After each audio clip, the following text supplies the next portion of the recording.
حسن سراپا کوئی نہیں۔ اپنے بھائی حسین کو تیاری کرائی ہے۔ جب تیاری کے بعد جانے لگے ہیں، حضرت امام حسین آگے بڑھے، آپ نے بہن کی کلائیوں کو بوسہ دیا ہے۔ سیدہ زینب آگے بڑھی ہیں، آپ نے بھائی کے گلے کو بوسہ دیا ہے۔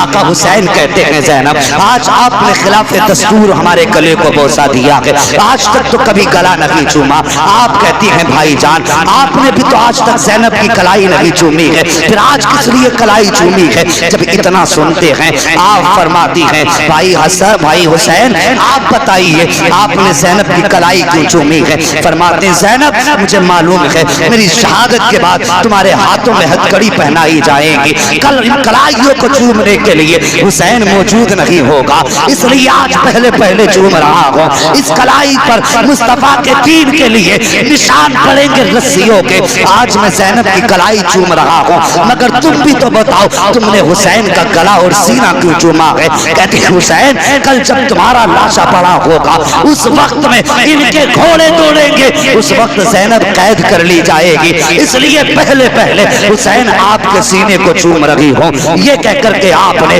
آقا حسین کو رخصت کیا ہے۔ میرے حسین سوار ہوئے گھوڑے پر، آپ نے مرتجز کو 11 مرتبہ کہا چل، لیکن گھوڑا ہے کہ چلنے کا نام نہیں لے رہا ہے۔ جب گھوڑا اپنی جگہ پر رکا رہا آپ نے ذرا توجہ کیجئے، آپ نے اپنے گھوڑے سے کہا چلتا کیوں نہیں ہے؟ اس نے گھوڑے نے کیوں گردن اٹھائی، حسین کے خیمے کی طرف دیکھا اور دیکھ کے زبان حال سے کہتا ہے حسین میں حسینی کو یزیدی تو نہیں ہوں، دیکھ تو صحیح خیمے کی طرف۔ میرے حسین نے خیمے کی طرف دیکھا، حسین کی 7 سال کی شہزادی حضرت سکینہ خیمے کے سامنے کھڑی ہیں اور اشارہ کر کے کہتی ہیں بابا ذرا ایک بار آ جائیے مجھے کچھ بات کرنی ہے۔ آقا حسین نے اتنا سنا اور دیکھنے کے بعد واپس پلٹے، حضرت سکینہ کے پاس آئے، بیٹی کیا بات ہے؟ اللہ اکبر، آج بندہ پردیس جایا کرتا ہے، اپنی بچی کو 1000 تسلی دے کے جاتا ہے، کتنے بہانے بنا کے جاتا ہے، لیکن کبھی کبھی بچے پھر بھی سامنے آ جاتے ہیں تو آنسو نکل آیا کرتے ہیں۔ اگر بہنیں بھائیوں کے رستے میں آ جاتی ہیں بھائی ہمیں چھوڑ کے نہ جائیے، کب آؤ گے؟ تو بہنیں تڑپ جایا کرتی ہیں اور یار تو آنے کے لیے جا رہا ہے، جب تیرے بچوں کا یہ حال ہے، مگر حسین تو کبھی نہ آنے کے لیے جا رہا ہے، حسین ہمیشہ کے لیے جا رہے تھے۔ بیٹی نے یوں بازو پھیلائے، بابا ایک بار ذرا نیچے آ جائیے۔ میرے حسین نے گھوڑے کو بڑھایا ہے، پہنچے ہیں خیمے کے پاس، سکینہ نے اشارہ کیا بابا ذرا نیچے آئیے۔ آپ کے دل میں خیال آیا حسین آج جا رہے ہو، آج کے بعد یہ سکینہ سے ملاقات نہیں ہوگی، آج سکینہ کی آخری ملاقات ہے، آج سکینہ سے اتنا پیار کرنا ہے، اتنا پیار کرنا ہے کہ بیٹی کو سینے سے بھی لگاؤں گا، بیٹی کے لب و رخسار کو بوسے دوں گا، اس کی پیشانی چوموں گا۔ کیا کیا حسرت نہ تھی حسین کے سینے میں، لیکن جب سواری سے اتر کے آئے ہیں ساقی، بیٹی کی طرف بازو پھیلائے ہیں، بیٹی بھی حسین کی بیٹی تھی، کہتی بابا تکلیف نہ کریں، صبح سے 71 لاشیں اٹھا چکے ہو، اب بیٹی کو اٹھانے کا بوجھ کا برداشت کرنے کی ضرورت نہ کریں، بابا اتنا کیجئے، ایسے جھک جائیے جیسے بندہ رکوع میں جھک جاتا ہے۔ بیٹی کیا کرو گی؟ کہا بابا مجھے ماتھا چومنا ہے، مجھے معلوم ہے آج کوئی تجھے پیار کرنے والا نہیں ہے، آج میں چاہتی ہوں میں خود سے تمہیں پیار کروں۔ میرے حسین حالت رکوع میں آئے ہیں، حضرت سکینہ نے ماتھا چوما ہے، حسین خاموش ہیں، دانا رخسار چوما ہے، حسین خاموش ہیں، بایاں رخسار چوما ہے، حسین خاموش ہیں، حسین کے لبوں کو چوما سکینہ نے، حسین خاموش رہے، گلے کو چوما سکینہ نے، حسین خاموش رہے، لیکن جب سینے کو چوما ہے سکینہ نے، اب حسین خاموش نہ رہ سکے۔ فرماتے سکینہ اتنا پیار کیوں کر رہی ہو، کس لیے اتنا پیار کر رہی ہو؟ اللہ اکبر، بیٹی کہتی ہے بابا میں نے جو اتنا پیار کیا ہے یہ بلا وجہ نہیں کیا، بلکہ آپ کے ماتھے کو چوما یہ نانا مصطفیٰ کا بوسہ تھا، آپ کے دانے رخسار کو چوما یہ بابا علی کا بوسہ تھا، آپ کے بائیں رخسار کو چوما یہ فاطمہ کا بوسہ تھا، آپ کے لبوں کو چوما یہ حسن کا بوسہ تھا، آپ کے گلے کو چوما یہ میرا بوسہ تھا۔